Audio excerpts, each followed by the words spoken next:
Halo guys, kembali lagi dengan aku Alvesting dari Akademi Kripto. Jadi kita udah ada di modul ketiga ya mengenai narrative research. Jadi kali ini aku akan membahas ya mengenai portfolio allocation. Jadi sebelum kita ngomongin ya masalah portfolio allocation, kita bicara dulu nih, apa sih sebenarnya portfolio ya.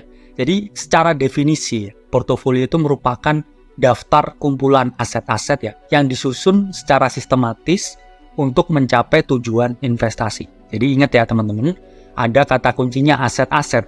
Berarti asetnya di sini lebih dari satu ya. Jadi portofolio ini adalah kumpulan dari aset-aset. Kenapa ya? Portofolio ini kok harus di-manage ya? Pada dasarnya satu, untuk mengetahui ya identitas diri kita, kedua untuk menentukan tujuan, dan yang ketiga untuk melakukan track progress. Ya, pertama, mengetahui identitas diri. Saya bilang ya, kunci kesuksesan itu adalah jujur. Yang paling penting itu adalah jujur dengan diri sendiri.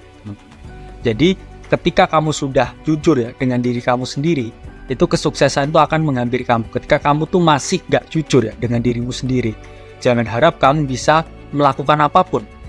Begitu juga di market cryptocurrency. Pertama ini kamu harus ke kaca dulu ya, lihat dulu ya siapa kamu ya. Lihat rekening di HP-mu ya, kemudian lihat portofolio di exchange-mu. Kamu tuh di mana posisinya? Ketika kamu udah jujur, udah tahu, baru kita nentuin ya nanti tujuannya. Ini saya membuat tabel, namanya tabel kenali diri. Pertama ya, matriksnya itu adalah siapa diri saya. Ini tanya ya teman-teman. Ini kaitannya dengan usia ya. Kemudian pekerjaan dan sumber penghasilan. Apakah saya ini masih ditanggung orang tua ataukah saya ini sudah bisa kerja sendiri, yaitu di sumber penghasilan. Ini kamu tanya ke diri kamu sendiri, karena itu akan menentukan level keuangan kalian ya. Ini kaitannya dengan jumlah tabungan ya. Kemudian apakah kamu punya urgensi keuangan tertentu, apakah ada sesuatu yang harus dibayar, karena pada dasarnya berinvestasi itu harus menggunakan uang yang dingin, uang yang udah siap hilang. Jadi ketika kamu menyamaratakan ya portofoliomu dengan uang kamu harian, kamu jangan harap bisa menang di game. Saya jamin 99% ya, kamu itu tidak akan bisa berhasil di game ini. Karena game ini adalah game psikologis. Dan psikologis dengan uang ini memegang peran yang sangat penting. Bahkan yang paling penting dalam mencapai kesuksesan berinvestasi. Kemudian teman-teman juga harus tahu ya di mana level pengetahuan kalian. Ini terkait dengan financial literasi dan juga pengetahuan dasar mengenai cryptocurrency. Sudahkah saya tahu mengenai technical research? Sudahkah saya tahu gimana mengalokasikan portofolio? Sudahkah saya tahu ya untuk narrative trading itu seperti apa? Sudahkah saya tahu gimana melihat dari white paper suatu aset kripto dan lain sebagainya? Itu sangat penting. Karena ketika teman-teman nggak treat ya market sebagai bisnis ya, jangan harap teman-teman bisa untung. Sama aja analoginya teman-teman mau buka restoran, tapi teman-teman nggak bisa masak. Apakah teman-teman akan berhasil? Enggak. Sama juga ketika teman-teman mau trading, mau investing, tapi nggak tahu gimana caranya trading. Apakah akan berhasil? Itu jawabannya enggak. Baru di terakhir ya teman-teman bisa menentukan tujuan keuangan kalian. Karena pada dasarnya manusia itu ada dua tipe ya, risk taker dan juga risk averse. Risk taker itu mereka yang berani mengambil risiko. Misalkan ya ambang batas risiko itu 50. Risk taker ini bisa ambil di 70-80. Sementara risk averse ketika batas risiko 50, mereka mungkin di 30, di 40 itu udah maksimal. Dan itu kita nggak bisa menyalahkan. Ya, karena karakteristik orang berbeda-beda. Sehingga kita harus tahu siapa kita ya, dan tujuan kita gimana ke depannya terhadap portofolio kripto yang kita miliki. Saya bisa menjelaskan jadi 99% yang ingin living from trading itu saya anggap selalu gagal. Ya berarti ada 1% yang berhasil. Ya ada, kayak 1% ini adalah mereka yang minimal ya portofolionya itu miliaran atau puluhan miliar. Ya ini juga ada banyak ya riset yang menunjukkan minimal kamu tuh punya 3 miliar liquid ketika kamu ingin trading for living. Ada juga ya yang menyebutkan kalau kamu tuh harus punya 20 kali ya biaya hidup tahunan. Jadi ketika biaya hidupmu 1 tahun, let's say ya 100 juta, yaitu kamu minimal punya 2 miliar. Ini secara rumus ya teman. Karena ketika teman-teman mengabaikan ini ya, teman-teman nggak bisa ya trading dengan santai. Karena teman-teman akan berpikir ya, wah kalau saya kalah ya saya mungkin besok nggak bisa makan. Itu akan membuat teman-teman gagal ya dalam trading.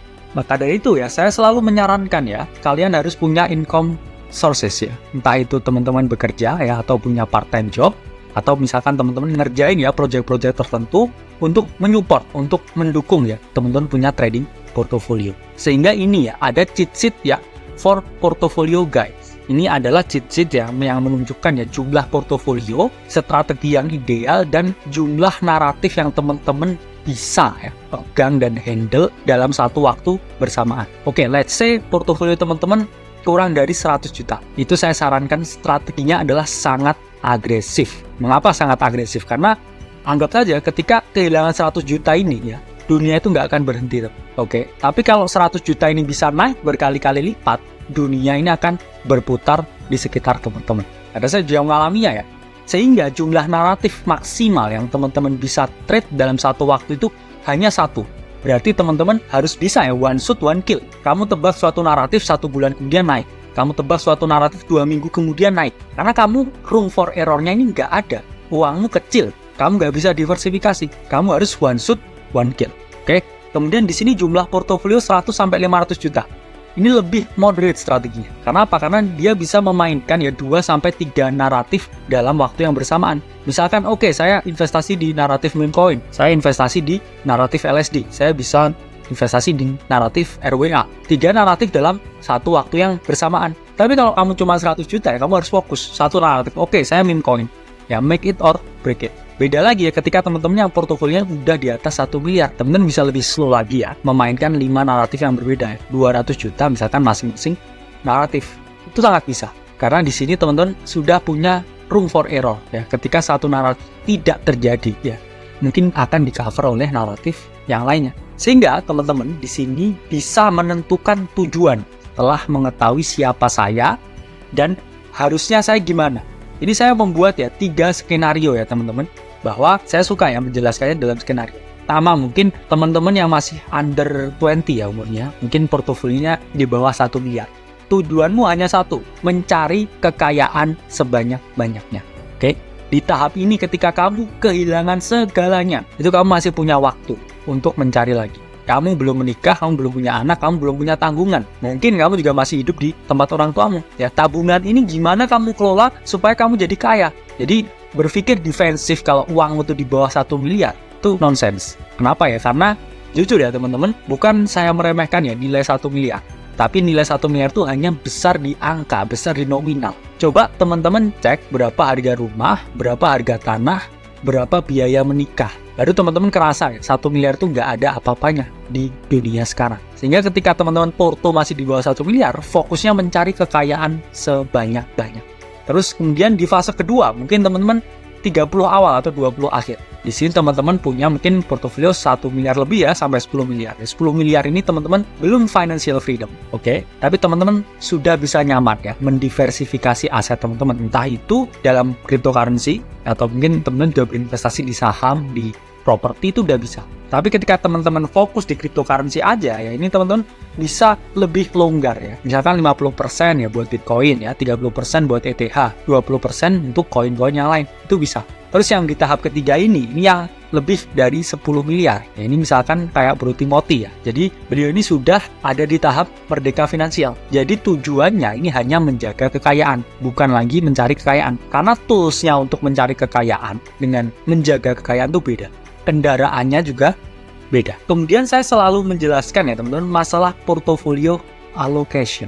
Saya selalu menyarankan 70% itu di spot dan 30% di future. Ya, let's say teman-teman punya 100 juta ya, 70 juta itu masuk di spot dan 30 juta masuk di future. Itu pun ya maksimal cut loss ketika teman-teman salah itu adalah 1%. Jadi ketika teman-teman salah, teman-teman hanya merisikokan 300.000, maksimal 2%, 600.000.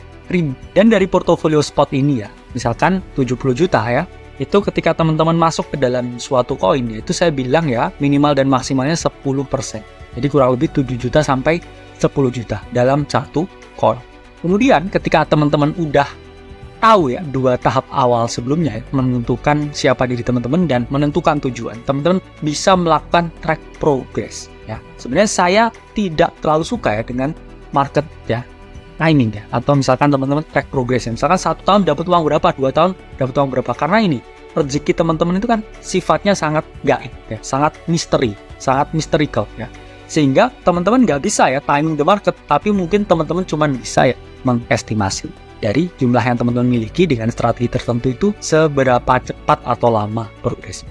Ini misalkan ya, yang paling agresif ya, 1-2 tahun itu bisa. Ketika teman-teman di sini strateginya sangat agresif, yaitu risikonya teman-teman juga bisa kehilangan segalanya. Tapi yang moderate ya, 5-10 tahun ini mungkin ya bisa ya dicapai dalam 2-3 cycle. Sehingga ya yang infinity ini ya, ini sudah nggak ada ya pikiran kapan ya. Karena mereka mungkin bisa hold ya Bitcoin itu selamanya. Karena dia udah nggak ada batasan waktu ya teman-teman. Udah nggak ada ya saya harus kapan ya cash out ini. Karena ada inflasi, ada time value of money. Sehingga lama-kelamaan ya ini pasti akan terkikis. Yuk teman-teman kita arrange portofolio kita sehingga kita bisa mencapai tujuan keuangan kita. Saya Alvesting dari Akademi Kripto. Sampai berjumpa di video selanjutnya.